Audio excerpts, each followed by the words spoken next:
fundamentado en la dominación, la explotación, la competición, y las relaciones que se dan son relaciones de conflicto, conflicto regulado, pero conflicto al fin y al cabo. Entonces podríamos decir que estamos viviendo una crisis civilizacional, y el signo más visible es la pandemia, que ha paralizado al mundo de manera forzada, pero detrás de eso hay un problema mucho más profundo que tiene que ver con la manera en la que habíamos organizado nuestra vida colectiva.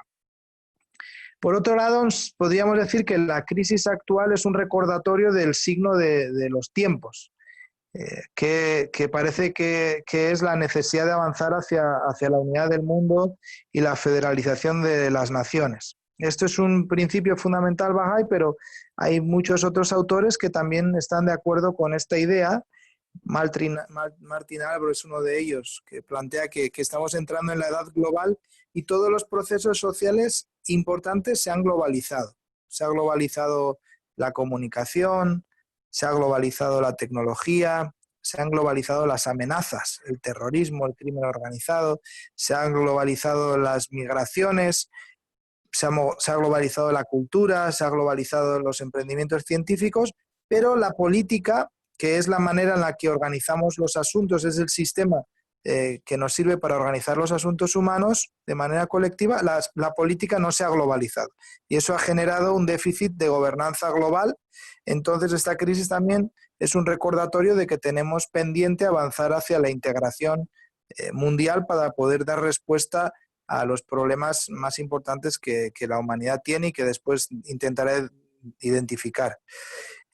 Quizá la tercera dimensión del significado de la crisis, desde una perspectiva así mucho más explícita Bahá'í, pues los escritos Bahá'ís plantean que la humanidad está avanzando hacia una nueva forma de organización social, y hay dos procesos en marcha. Hay procesos de integración, que tiene que ver con aquellos movimientos, la comunidad Bahá'í y muchos otros que plantean la necesidad de avanzar hacia una forma de organizarse más sostenible, en la que los derechos humanos se respeten, en que la igualdad de género es un principio fundamental.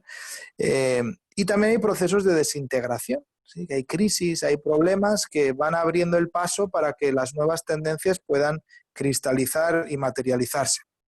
Entonces, en los escritos Bahá'ís, aunque nos ha pillado de sorpresa a todos, diría, este confinamiento forzado a nivel internacional, global, pero hay previsiones de las dificultades y de los sufrimientos necesarios para poder avanzar hacia la paz mundial.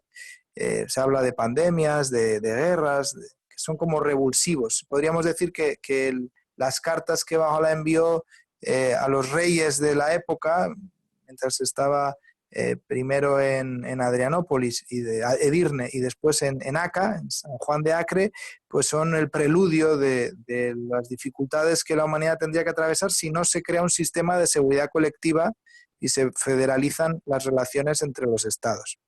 También en los escritos Bahá'í se plantea que uno no debe dejarse deslumbrar ni por los signos aparentes de prosperidad, porque transformar la sociedad es algo muy complejo, ni tampoco desanimarse cuando las cosas van mal, sino que hay que tratar de trabajar de manera persistente, con paciencia, para establecer un modelo alternativo de organización política, económica y social que sea sostenible ecológicamente, que sea pacífico, que sea unificado, que sea próspero y que también haga partícipe a las masas. Ahora, si uno me dice cuáles son los desafíos esos que teníamos pendientes, porque he dicho que la crisis actual es simplemente la punta del iceberg de unos problemas más gordos que teníamos pendientes y que precisamente la crisis permite replantearse. Entonces uno ve que los desafíos pendientes son muchos, ¿no? Yo los he intentado también establecer una especie de jerarquía, no en todos, pero podríamos decir que la dificultad más grande que tenemos es el cambio climático, que amenaza la supervivencia en la Tierra y que además está relacionado con la emergencia de las pandemias, por la deforestación, por la conexión entre las diferentes especies. También las Naciones Unidas pues tiene tipificadas 7 amenazas globales que no pueden ser abordadas desde el punto de vista nacional, como el crimen internacional, el terrorismo internacional, las armas de destrucción masiva, las guerras entre los estados, los conflictos internos, las cuestiones relacionadas con la pobreza, las enfermedades infecciosas, de la cual el coronavirus sería una de ellas. También, por otro lado, la globalización económica, tal como la entendíamos, estaba generando malestar. El premio Nobel Spitzer mencionaba ya en su libro a finales de los 90 y también ahora pues hay una nueva reedición, se llama así, El malestar de la globalización, de cómo la globalización económica, además de haber generado riqueza acumulada en el mundo, había producido unos problemas profundos también que estaban haciendo que la gente se desesperase con la manera que estaba funcionando y eso es una de las causas por las que han surgido movimientos populistas que están en contra incluso de la globalización. Algunos de esos problemas que generaban eran las desigualdades, tanto entre los estados como dentro de los países, el problema del empleo, la fragilidad también del modelo económico por la deslocalización, que se consideraba algo positivo, el que tú puedas producir coches en cualquier parte del mundo donde sea más barata o la comida en cualquier parte del mundo donde sea más barato y después tengas sistemas de transporte extremadamente eficientes que te lleven los productos a cualquier parte del mundo, digamos que es eso que no se veía como un problema, realmente es un sistema muy frágil y con el coronavirus se ha puesto de manifiesto que esas cadenas de producción, comercialización tan extensas son débiles, ¿no? Cuando hay un problema de esta índole.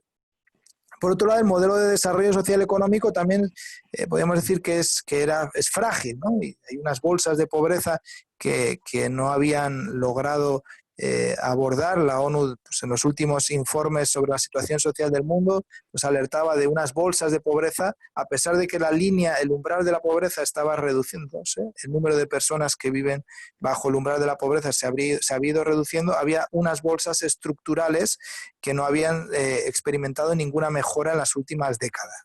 Y bueno, el modelo de desarrollo pues tiene muchos otros problemas también de dependencia, etcétera. Otra cuestión es el envejecimiento de la población y la imposibilidad de mantener los sistemas de protección social universal.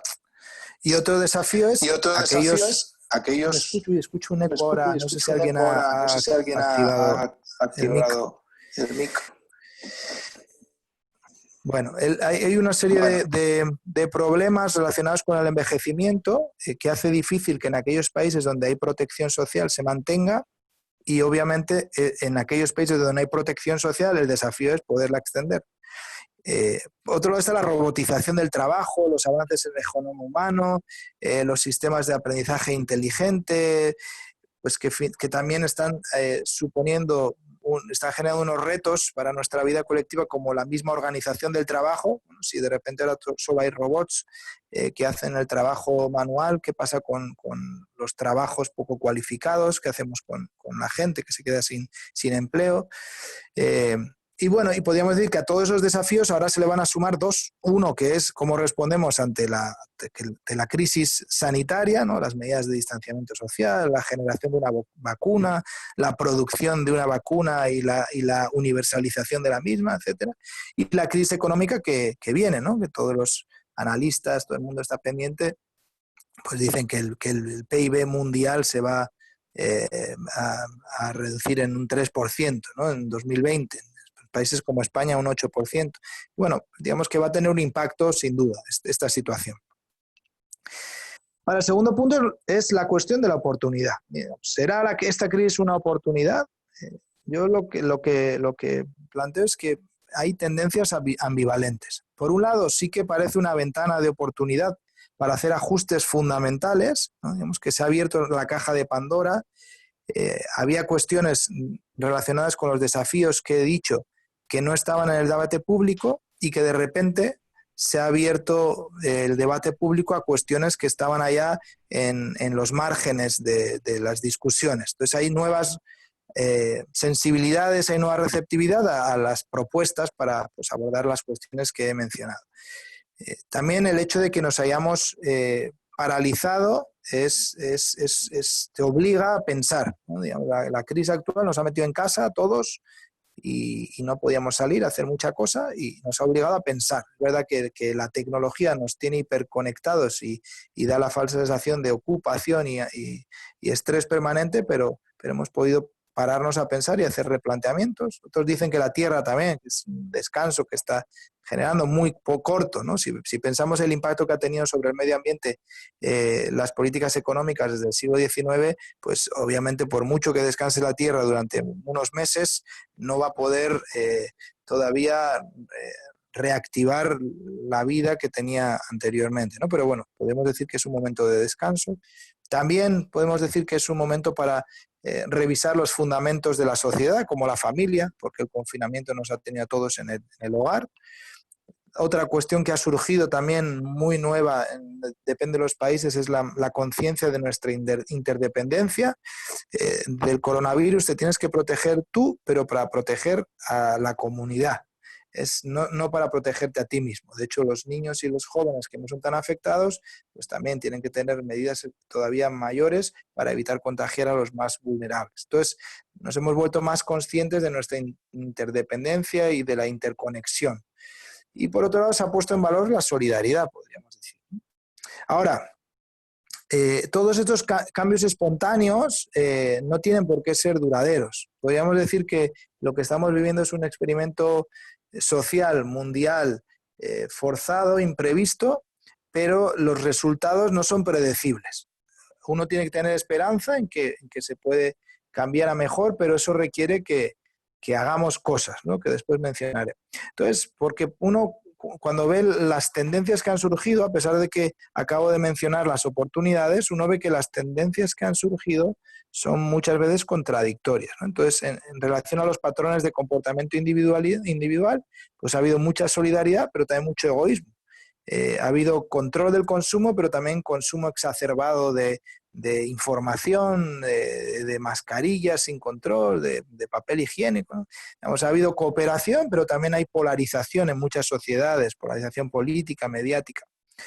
En el nivel de los arreglos institucionales, podríamos decir que ha habido tendencias multilaterales para que los estados se coordinen para cuestiones básicas de investigación científica, de transporte de personal experto, movilización de material sanitario, pero también ha habido un repliegue hacia lo nacional y lo identitario en muchos países. Cerrar las fronteras, impedir que vengan los extranjeros, acusar al foráneo de ser el causante de la crisis. Por otro lado, se ha revitalizado la comunidad, ¿no? La vida comunitaria en aquellas zonas donde se había erosionado, en otras nunca se había erosionado, pero digamos que la vida comunitaria se ha revitalizado, pero también ha habido tendencias en las que la gente piensa solo en salvar su familia, ¿no? Que hay unos ajustes allá, mi familia primero y después el resto. Por otro lado, se habla mucho de la digitalización acelerada. Y esto es verdad que ha generado muchas posibilidades, pero también ha mostrado las grandes desigualdades que hay en el acceso a Internet y a la conectividad. Lo mismo con la educación, es verdad, la educación, pues la Internet ha posibilitado cosas, pero dificulta otras. También la digitalización ha traído mucha información que puede ser conocimiento, pero también hablan de la infodemia, de los problemas de salud incluso que está generando el exceso de información consumida, además una información cuyas fuentes no se contrastan debidamente muchas veces. Por otro lado, también ha resurgido la ética del cuidado. Los ancianos, los niños han sido objeto de cuidado, pero también quienes más han muerto y están muriendo son los ancianos. Aquellos lugares donde se ha institucionalizado que los ancianos los cuidan instituciones sociales y no las familias, pues también han tenido grandes dramas. Lo mismo, los niños se les ha cuidado, pero ha habido mucha violencia infantil, porque no es lo mismo estar en tu casa con una familia con la que tienes muy buenas relaciones y tienes la oportunidad de fortalecerlos que tener una familia con violencia donde estás obligada a convivir con personas que no están acostumbradas a resolver los problemas y las tensiones que inevitablemente surgen de manera pacífica.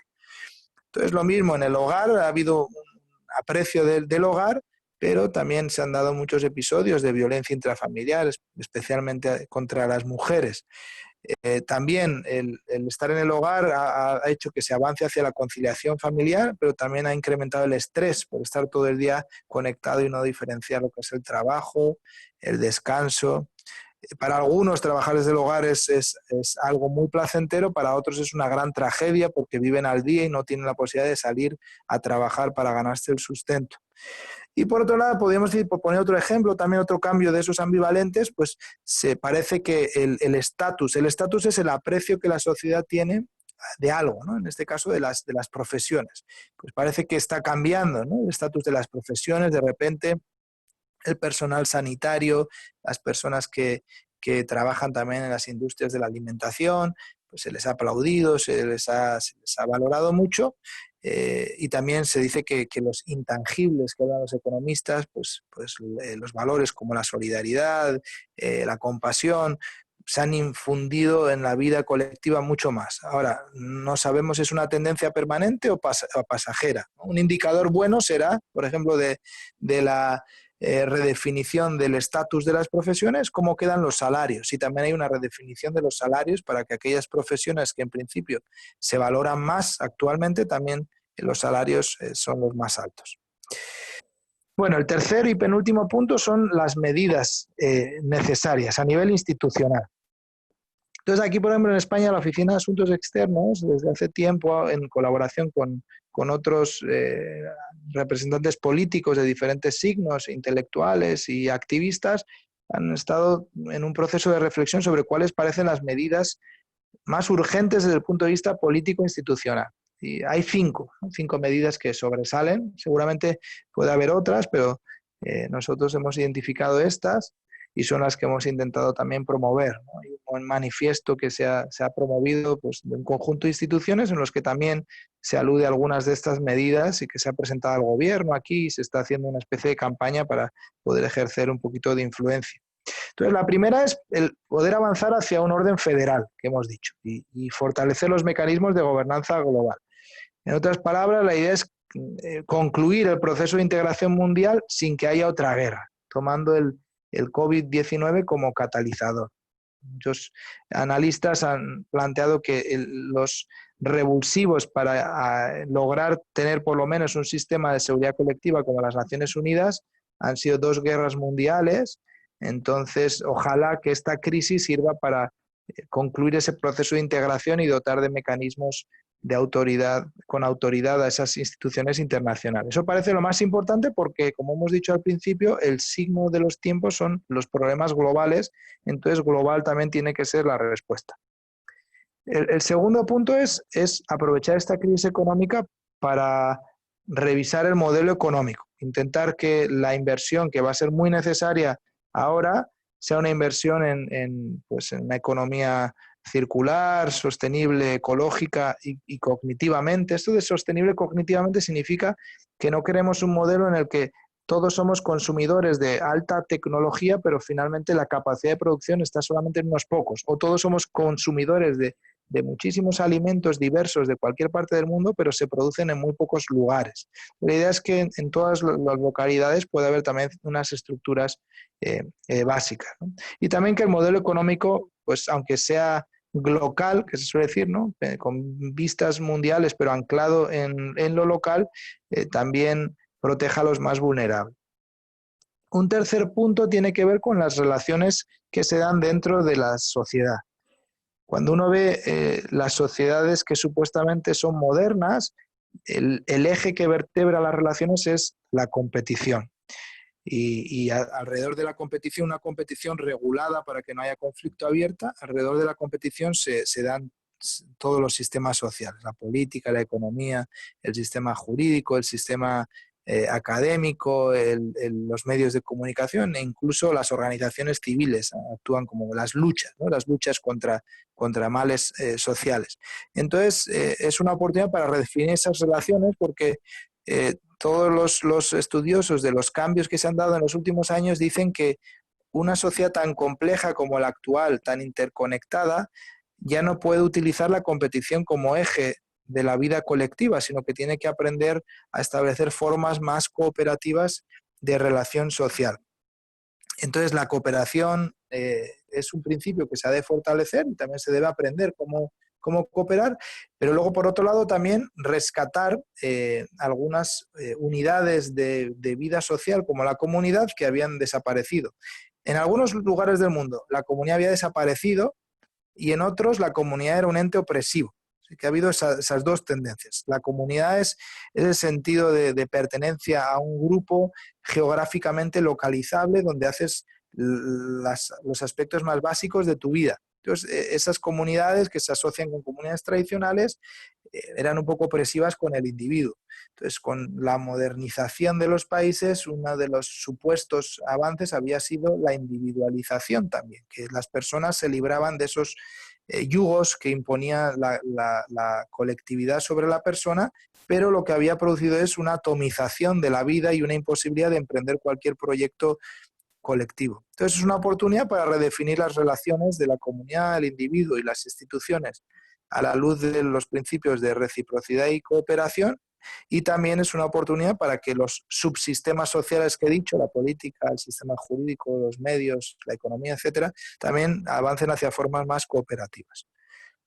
La cuarta medida sería lo que hemos llamado feminizar la vida social, que esto tiene dos grandes dimensiones. O sea, por un lado está el que las mujeres puedan acceder a todas las esferas de la vida colectiva y las esferas de toma de decisiones, que queda mucho en esa línea.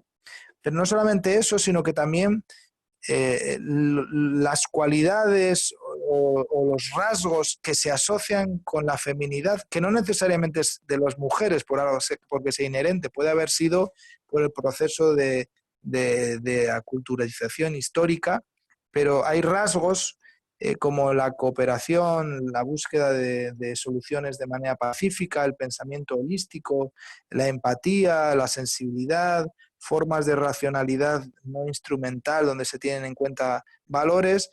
Es necesario que todas esas cualidades también infundan la vida social, porque si no, lo que ocurre es que si las mujeres acceden simplemente a las esferas de toma de decisiones que están dominadas por los hombres, van a tener que adoptar las mismas cualidades para poder triunfar, ¿no? Que es lo que puede ser el riesgo que tiene el avanzar hacia la igualdad si uno no tiene en cuenta la segunda dimensión de insuflar en la vida colectiva esos valores, esas cualidades, esos rasgos que históricamente se han asociado con la feminidad. Y por último, el punto más complejo, pero quizá pues, uno de los más relevantes, no es que sea el quinto en importancia, es poder promover estructuras para el aprendizaje local, deliberativo, que se sitúen, yo digo, entre la tecnocracia y el populismo. ¿Qué es esto? Pues que haya centros locales de aprendizaje donde interactúe el conocimiento experto, pero también el conocimiento tradicional, y también que se intente pues ver la experiencia que se genera en la misma localidad sobre cómo crear un modelo alternativo de desarrollo y de organización social. Entonces, esto implica varias cosas. Una de ellas implica reemplazar a la economía como eje de la vida colectiva. La economía actualmente es el proceso central de la existencia social, entonces lo que proponemos es que sea la generación de conocimiento el proceso central de la existencia social. Si uno logra eso, puede superar pues algunas tensiones. Por ejemplo, actualmente con la crisis hay una tensión entre la salud y la economía. ¿Qué es más importante, la salud o la economía? ¿No? Se plantea. Entonces, si uno coloca el aprendizaje, puede encontrar medidas que aborden las dos cuestiones al mismo tiempo. También lo que permite colocar al aprendizaje en el centro, pero un aprendizaje de estas características, un aprendizaje donde interactúan el conocimiento experto con conocimiento tradicional y con el debate colectivo. Pues eso permite también trascender esos dos polos que se están dando en muchas sociedades, que son la tecnocracia, el pensar que los problemas políticos, éticos y sociales tienen respuestas técnicas, que pueden venir científicos a resolverlos sin más, que eso no puede ser, no es así, digamos, cuando uno piensa en el coronavirus mismo. Una cosa es que haya investigación científica sobre cómo funciona el coronavirus, cómo es su ADN, cómo muta, qué ocurre con esta población, con la otra, cómo se puede generar una vacuna, eso es técnico, pero luego qué tipo de medidas implementar, durante cuánto tiempo, en qué poblaciones, se requiere debate, no hay una sola vía. Entonces, esto es lo que ha generado es que en algunos países se inclina el avance hacia la tecnocracia, pensar que los científicos y los tecnólogos son los que tienen que tomar decisiones, y otros países en los que al mostrar que eso es un problema serio porque requiere debate, pues haya populismos y donde se plantea que el conocimiento experto casi no tiene importancia, decidamos, debatamos. Entonces, si creamos centros de aprendizaje donde interactúan esas dos dimensiones del conocimiento, se puede superar esa tensión. Por último, ya con esto termino. Entonces, ¿cuál es la respuesta desde la sociedad civil organizada? ¿Cuál puede ser? Entonces, porque el Estado y las instituciones tienen mucho que hacer y algunos de los puntos anteriores seguramente el Estado es el principal responsable, aunque también siempre en colaboración con otras organizaciones. Pero así todo se necesita que se impliquen tanto las empresas como las organizaciones civiles. Entonces aquí en este sentido pues la comunidad Bahá'í durante la crisis ha estado también muy activa intentando responder en la medida de sus posibilidades, como otras organizaciones que también lo han hecho y que lo están haciendo, ¿no? En algunos aspectos seguramente hasta mejor, pero yo creo que la contribución de la comunidad Bahá'í está siendo única por algunas dimensiones que voy a intentar mencionar. Entonces, por un lado, la comunidad Bahá'í ha intentado seguir con un proceso que tenía en marcha desde hace muchos años, que tiene que ver con establecer comunidades en niveles geográficamente pequeños, poder fomentar procesos de vida comunitaria de los cuales vayan emergiendo iniciativas para transformar la localidad del barrio cada vez más complejas. Entonces, la comunidad ha intentado no parar eso, ¿no? Es un proceso de construcción de comunidad que ya tenía en marcha en muchas localidades, en muchos barrios del mundo, y eso, a pesar de la crisis, no se ha detenido, aunque ha tenido que migrar mucho a los espacios digitales, ¿no? Entonces, normalmente los procesos de desarrollo comunitario se inician con actividades educativas de empoderamiento colectivo para niños, para adolescentes y para jóvenes, y después eso, a medida que los programas van creciendo y la gente se va implicando, también la capacidad de emprender proyectos cada vez más complejos crece y empieza a haber arreglos institucionales para coordinar eso. Y poco a poco se va haciendo más complejo, más amplio, surgen iniciativas también de desarrollo social y económico, hay mayor implicación con las estructuras ya establecidas en la localidad, con el ayuntamiento, con otras organizaciones, y eso va poco a poco implicando a cada vez más gente en un proceso de aprendizaje sobre cómo establecer un tipo de organización social inspirado en los principios de Baha'u'lláh de unidad, de prosperidad, de sostenibilidad ambiental y cognitiva, de justicia social en ese entorno. Por otro lado, la comunidad ha intentado mantener, como he dicho, los programas educativos de empoderamiento de base, y ha habido también espacios para la reflexión a nivel nacional, a nivel regional, en diferentes países acerca de cómo seguir promoviendo esos programas. Relacionado con los programas educativos se han creado redes de apoyo mutuo. Muchas veces los adolescentes de esos programas educativos han sido los que lo han liderado, pero también otros jóvenes y adultos. Entonces han surgido pequeñas iniciativas relacionadas con la acción social, pues cosas tan sencillas a veces como poder ayudar a hacer los deberes a los jóvenes cuyas familias no son capaces de hacerlo, porque muchas familias, los padres no están acostumbrados a ayudar a sus hijos, entonces ahora que no van al cole se les hace muy difícil. Entonces ha habido pequeñas redes para ayudar a que los jóvenes puedan hacer sus tareas, o también se han organizado para poder hacer la compra a los ancianos que no podían salir, o en algunos sitios se han hecho incluso campañas a través de músicos locales para promover las medidas de higiene básica que se necesitan para contrarrestar los contagios. Entonces ha habido ahí unas iniciativas interesantes en el ámbito de la acción social. Por otro lado, también pues, la comunidad ha intentado de manera casi informal que en sus interacciones con instituciones, con amigos, se infunda esperanza, no una esperanza ciega e ilusa, sino una esperanza basada en la comprensión profunda de los principios que subyacen a esta crisis y cómo esta crisis puede ser una oportunidad. Luego también un antepenúltimo punto que se ha dado en muchos países ha sido tratar de implicarse en el debate público en aquellos espacios de toma de decisión, por un lado, sobre las políticas de respuesta, principalmente a medio plazo, para abordar los problemas que he dicho al principio y también para incidir en la opinión pública. Algo, ¿no? Entonces también no en todos los países ha habido la misma intensidad ni la misma efectividad, pero en algunos países sí que ha habido bastante trabajo en esta línea. Luego, el penúltimo punto es, pues también los bahá'ís que son investigadores, pues han intentado reorientar sus líneas de investigación para contribuir al paliar la crisis, ya sea desde el punto de vista de la medicina como de la organización social, política y económica, ¿no? Ha habido una reorientación de las líneas de investigación propias para ello. Y por último, podríamos decir que otro intento de contribución ha sido el relacionado con un programa educativo que también la Comunidad Bahá'í tiene en marcha para jóvenes universitarios. Es un programa que promueve el Instituto de Estudios sobre Prosperidad Global, que tiene un programa de 4 años para jóvenes que entran a la universidad y están 4 años, y luego tiene otro programa para jóvenes profesionales o que están haciendo estudios superiores. Entonces se han creado espacios a nivel nacional y regional para que los jóvenes que estaban implicados en ese programa puedan ver de qué manera contribuir a conversaciones constructivas con sus compañeros y sus profesores de clase, ¿no? Intentando aplicar los principios, los conceptos, los enfoques que habían aprendido en esos programas. Entonces, por concluir así con un resumen, podríamos decir que esta crisis es una oportunidad para hacer cambios fundamentales que hace tiempo se debían haber abordado. Lo segundo es que los desafíos que tenemos actualmente son monumentales y también monumental ha de ser la respuesta.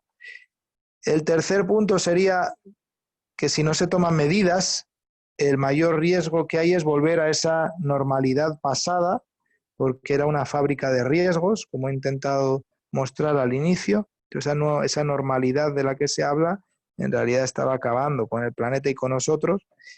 El otro punto sería que las tendencias y sentimientos constructivos que han brotado de manera espontánea durante estos días, tanto a nivel de los individuos como de las instituciones de la sociedad, deben cristalizar o deben dar origen a nuevos patrones de comportamiento y de relaciones, esto a nivel de los individuos, y también en nuevos arreglos institucionales, a nivel sobre todo de la vida política y económica, para que la crisis sirva realmente de oportunidad. Sin esos ajustes a nivel de los patrones o de las pautas de comportamiento y a nivel de las instituciones, difícilmente vamos a salir fortalecidos como todo el mundo quiere, porque las crisis no te aseguran que salgas mejor. Las crisis te pueden hundir o pueden ser una oportunidad para poder crecer y desarrollarse, y eso es lo que se espera, pero haciendo las tareas que tocan.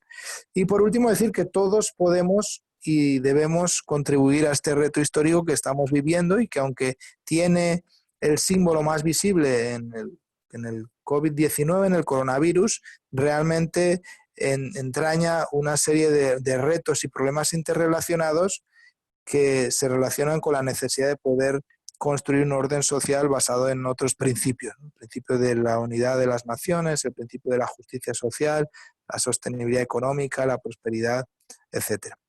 Así que sin más, esta era un poco la presentación general que yo quería hacer, y la idea es que ahora pues puedan plantear preguntas, reflexiones, y que tengamos un intercambio así informal y constructivo.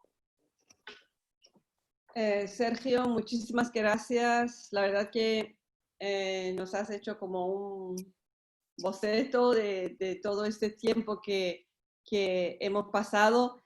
Hemos podido ver muchísimas cosas que a nivel personal no veíamos muchas de las cosas, ¿no? Nos has dado una visión global de todo lo que ha pasado, los problemas que ha causado, ¿no? Y cómo podemos nosotros, por qué hemos llegado a esto y cómo podemos resolverlo, ¿no? Que como dices, hay desafíos enormes, ¿no? Y ojalá que el aprendizaje a todo esto pues sea a todos los niveles, ¿no? Entonces ahora pues abrimos, Desi, paso la coordinación a ti, que tienes los nombres de las personas que quieren hacer preguntas. Y adelante, a ver. Sí, parece que Lene pidió la palabra. Lene. Sí, hola. Hola a todos de nuevo. No los saludo a todos, ¿no? Pero poco a poco nos iremos conociendo. Mira, iba a preguntar,